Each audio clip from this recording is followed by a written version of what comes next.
آج سورہ یونس مکمل ہو گئی، 11 پارے پورے ہو گئے۔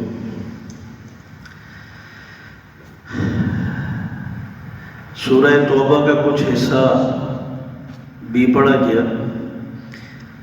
سورہ توبہ میں غزوہ تبوک کو بڑی تفصیل سے اللہ تبارک و تعالیٰ نے ذکر فرمایا۔ یہ غزوہ تبوک چونکہ شام کی سرحد ہے، عیسائیوں کی روم کی جو حکومت تھی، جن کا بادشاہ تھا ہرقل، اس کے ساتھ جنگ تھی، تو مدینہ طیبہ سے رسول اکرم صلی اللہ علیہ وسلم تیاری کر کے گئے تبوک کے میدان میں۔ یہ 9 ہجری کا واقعہ ہے، یہ آخری جنگ تھی۔ پھر اس کے بعد رسول اکرم صلی اللہ علیہ وسلم 1 سال دنیا میں رہے، پھر رخصت ہو گئی۔ تو اس پہ بڑے اہم واقعات پیش آئے۔ ایک تو جو منافقین چھپے ہوئے تھے، اللہ تبارک و تعالیٰ نے ان کو اس جنگ میں کھول دیا۔ سفر یہ گرمی کا تھا اور بڑا لمبا سفر تھا، تیاری بھی اتنی نہیں تھی۔ اس کو جیش عسرہ بھی کہا ہے اللہ تعالیٰ نے، تنگی کا لشکر، کہ جس میں کھانے پینے کے سامان کی بھی کمی، سواریوں کی بھی کمی۔ ایک کھجور صحابہ کہتے ہیں 3 آدمیوں کے حصے میں آتی تھی، اور پھر ہم گٹھلی بار بار چوستے رہے، باری باری۔ جوتے چل کے پھٹ گئے۔ جن کے پاس سواریاں تھیں، سواریوں پہ بھی زیادہ اس لیے نہیں بیٹھتے تھے کہ سواریاں ہی کی نہ جواب دے دیں۔ بہرحال کچھ منافقین نے جانے سے پہلے آپ سے بہانے بنا کر اجازت لی، آپ نے بھی اجازت دے دی۔ اس پر اللہ تبارک و تعالیٰ نے فرمایا عفا اللہ عنک لما اذنت لہم، اللہ نے تو آپ کو معاف کر دیا ہے، لیکن آپ نے اجازت دی کیوں؟ ہم تو ان کو کھولنا چاہ رہے تھے، انہوں نے تو بہانہ بنا کر اپنے آپ کو پھر مسلمانوں میں چھپا دیا۔ ان کو اجازت نہ دیتے، پھر کھلتے کہ کیوں نہیں گئے، جبکہ یہ عام اعلان تھا کہ سب تیار ہو جائے، کھجوریں تیار ہیں، فصل چھوڑ کر فرمایا کہ سب چلو۔ ایک تو یہ فرمایا کہ یہ جہاد سے جی وہی چراتے ہیں کہ جو ایمان نہیں رکھتے۔ اللہ کی ذات پر ایمان رکھنے والے کبھی جہاد سے جی نہیں چراتے۔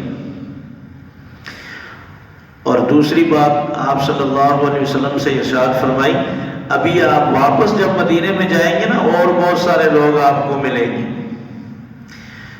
جو بہانے بنائیں گے، یعتذرون الیکم، آپ کے سامنے آ کر عذر پیش کریں گے، قل لا تعتذروا، آپ صاف کہہ دینا کہ بہانے نہ بناؤ، ہمیں سب بتا دیا اللہ نے۔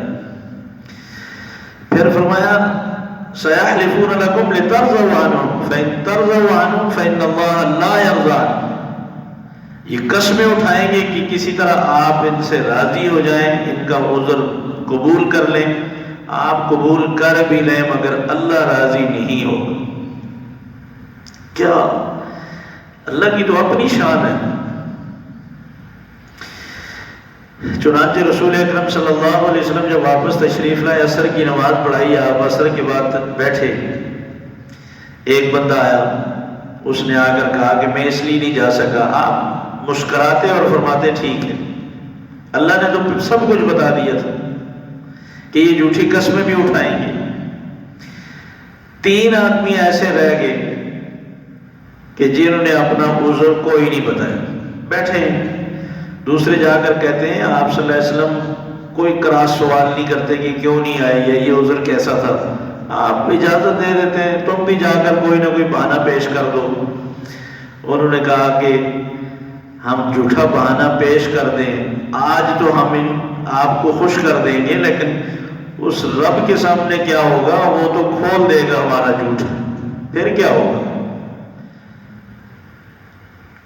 اللہ کی قسم کوئی جھوٹا بہانہ نہیں بیان کریں گے، اس لیے کہ یہ جھوٹ کتنے دن تک چلے گا۔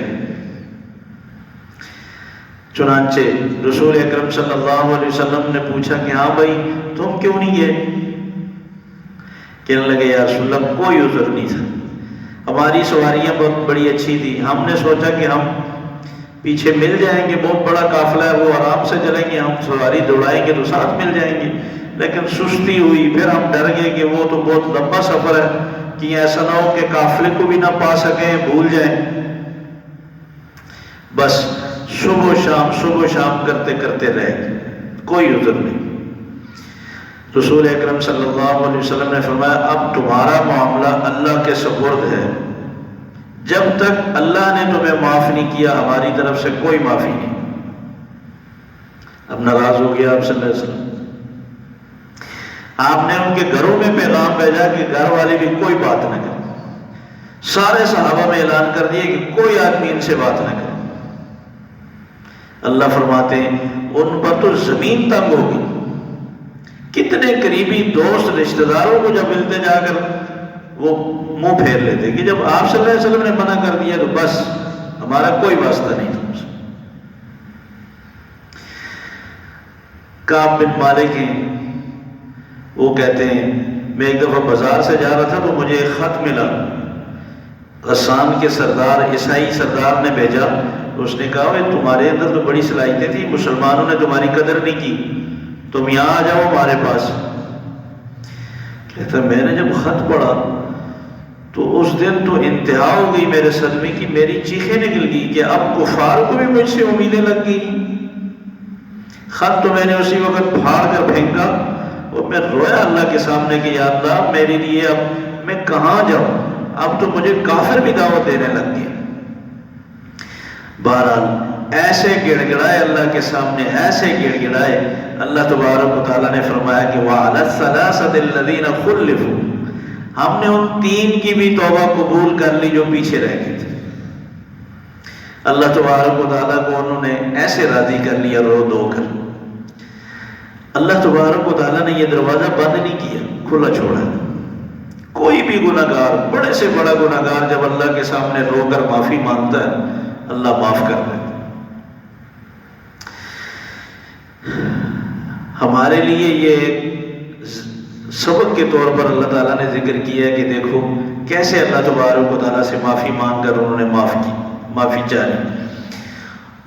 اور دوسرا واقعہ یہ ذکر کیا کہ مدینہ منورہ کے منافقین نے رسول اکرم صلی اللہ علیہ وسلم سے آ کر درخواست کی کہ عشاء کی نماز میں اور فجر کی نماز میں اندھیرا ہوتا ہے، ہمارے کچھ بوڑھے کمزور لوگ مسجد نبوی میں نہیں پہنچ سکتے، لیکن جماعت کے بغیر نماز پڑھنے میں مزہ نہیں آتا۔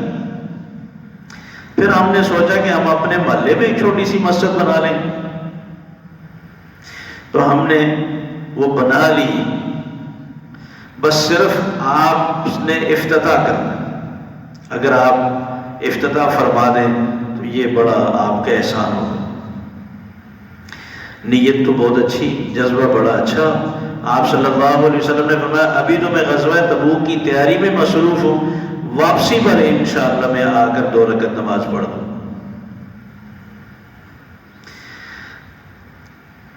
اب یہاں صرف ان لوگوں کی طرف سے یہ فرمائش آئی تھی اور رسول اکرم صلی اللہ علیہ وسلم نے وعدہ فرما دیا تھا کہ واپسی میں آؤں، کوئی حقیقت آپ کے علم میں نہیں تھا کہ یہ کیا چکر ہے۔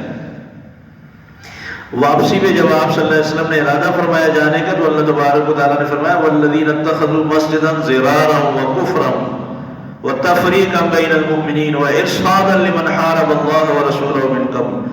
وہ جو مسجد ہے نا وہ ثواب کے لیے نہیں ہے، ضِرَارًا وہ تو اسلام کو نقصان پہنچانے کے لیے بنائی گئی، وہ کفراً اسلام کے لیے نہیں بنائی، وہ کفر کے لیے بنائی ہے، تفریقاً مسلمانوں میں اختلافات پیدا کرنے کے لیے، غلط فہمیاں پیدا کرنے کے لیے میٹنگ روم بنایا ہو، وہ ارصاداً یہ تو مخالفین کا مورچہ تیار ہوا ہے۔ اتنی بات ہے، یہ تو وہی بتا سکتا نا جو دلوں کے راز جانتا ہے، غیب جاننے والا صرف اللہ ہے۔ اب رسول اکرم صلی اللہ علیہ وسلم نے تو وعدہ فرما دیے، وعدہ خلافی تو گناہ ہے۔ اللہ تبارک و تعالیٰ نے فرمایا لا تقم فیہ ابدا، کبھی بھی نہیں جانا۔ لمسجد اسس علی التقوی من اول یوم احق ان تقوم فیہ، وہ جو مسجد قباء جس کی بنیاد تقوی کی بنیاد پہ رکھی گئی ہے وہ زیادہ مستحق ہے کہ آپ وہاں جائیں۔ رسول اکرم صلی اللہ علیہ وسلم نے ارادہ بالکل بدل دیا کہ یہ تو اللہ تبارک و تعالیٰ نے منع فرما دیا اور یہاں تو مقصد ہی کچھ اور ہے. آپ نے بندے بھیجے کہ جاؤ اس کو گراؤ اور جلا دو. چنانچہ یہ بات اب کھلی کہ یہ نماز کے لیے نہیں بنائی گئی، یہ کچھ اور مقاصد ہے اس کے پیچھے. شریک ہونے والے جو جہاد میں گئے، اللہ تبارک و تعالیٰ نے ان کو خوشخبری سنائی، ان اللہ اشتری من المؤمنین انفسهم واموالهم بان لهم الجنہ.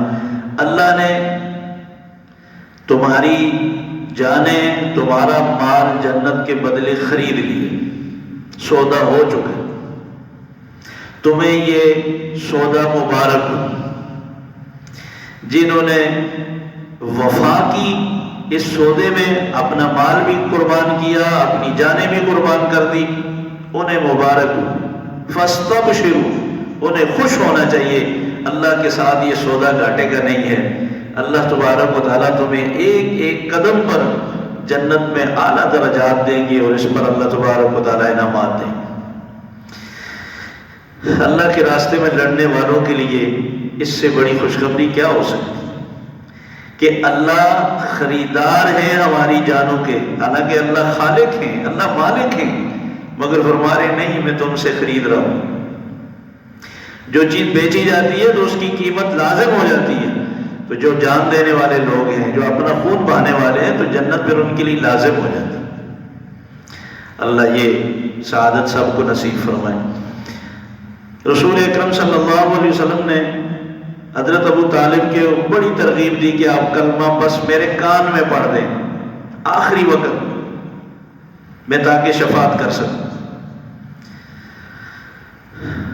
سوچا انہوں نے کہا کہ دیکھو، چونکہ ابو جہل بھی ساتھ بیٹھا تھا، کہنے لگا دیکھو عورتیں بھی تانے دیں گی کہ یہ موت سے ڈر گئے، باپ دادا کی دین کو چھوڑ کر محمد کی دین کو اپنا لیا.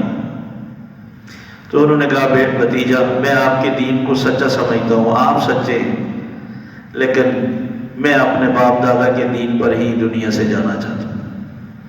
آپ رو پڑے. پھر آپ نے ایک وعدہ کیا کہ میں اللہ سے بخشش کی دعائیں کرتا رہوں گا جب تک مجھے رب نے روکا نہیں. امام بخاری رحمۃ اللہ علیہ نے یہ آیت ذکر کر کے لکھا ہے کہ ما کان للنبی والذین آمنوا ان یستغفروا للمشرکین ولو کانوا اولی قربی.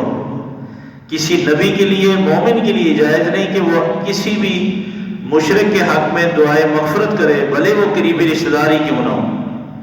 جب یہ آیت نازل ہوئی، آپ نے پھر معافی کی درخواست، بخشش کی دعا کرنی چھوڑ دی.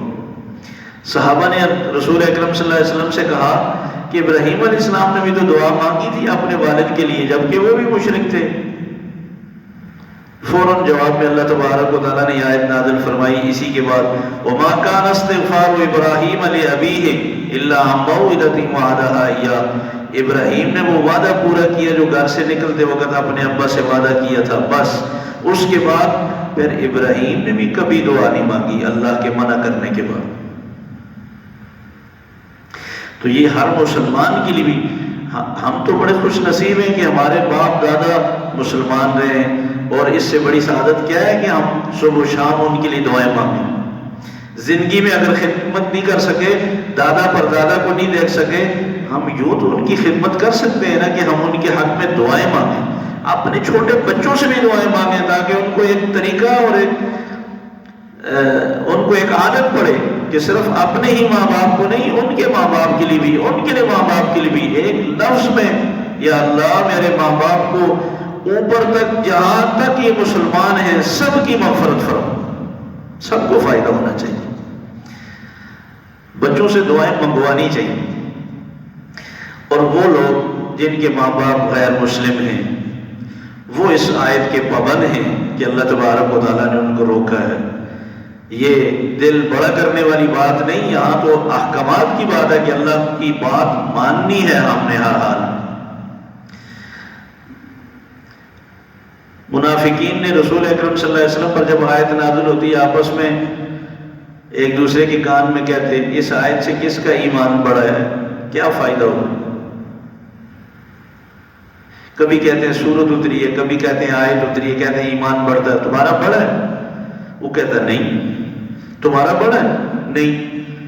اللہ نے فرمایا جس کے دل میں پہلے گند بھرا ہو نا، وہ گند ہی میں اضافہ ہوگا، ایمان کہاں بڑھے گا؟ ایمان تو اس کا بڑھے گا جس کا پہلے ایمان ہو۔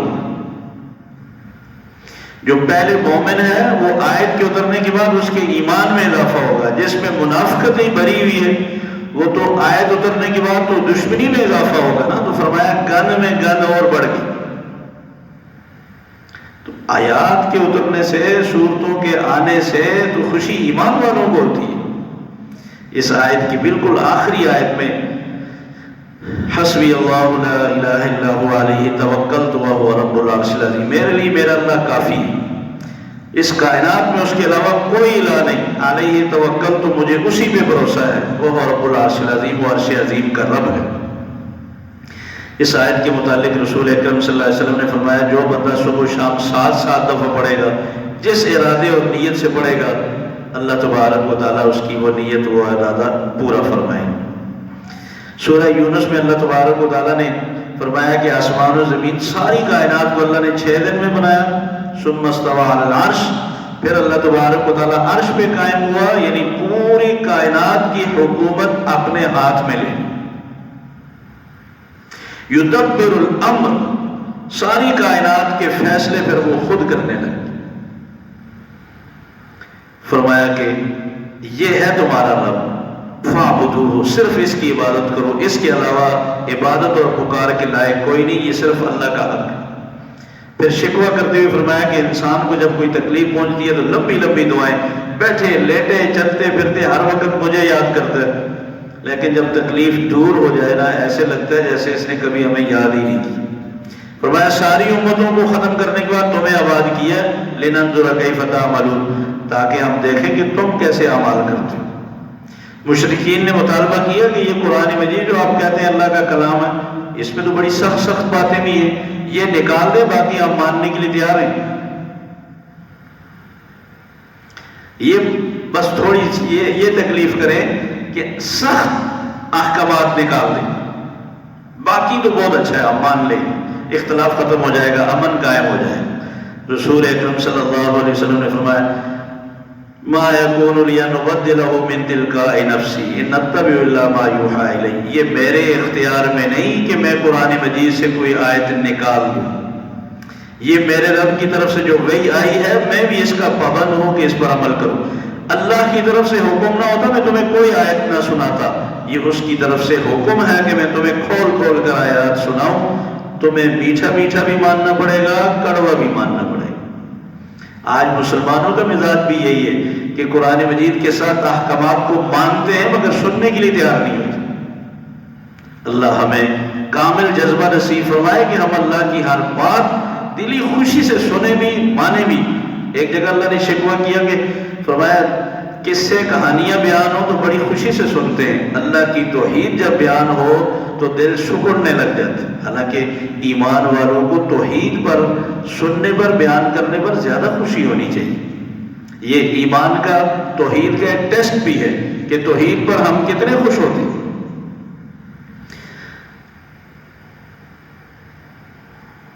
فرمایا کہ اے لوگو، یہ جو تم گناہ کرتے ہو، نافرمانی کرتے ہو، اس کا نقصان اللہ کو نہیں ہوگا، اللہ کے نبی کو نہیں ہوگا۔ انما بغیکم علی انفسکم، اس کا وبال نقصان تمہیں ہی ہوگا۔ یہ تمہیں احساس نہیں ہو رہا، یہ آخرت میں اس کا سزا اور اس کا بوجھ اتنا ہی زیادہ ہو۔ جو جتنا جلدی توبہ طائب ہو جائے، اللہ کا فرما بردار بن جائے، یہ فائدہ اسی کو ہو۔ اللہ تعالی ہمیں صحیح سمجھنے کی، عمل کی توفیق نصیب فرمائے۔ اللہم انت السلام منک السلام تبارکت یا ذا الجلال والاکرام۔ یا اللہ ہمارا بیٹھنا بولنا سننا صرف اور صرف آپ کی رضا کے لیے، یا اللہ تو اپنی بارگاہ میں قبول فرما لے۔ یا اللہ ہمیں ان اعمال کی توفیق عطا فرما جو آپ کو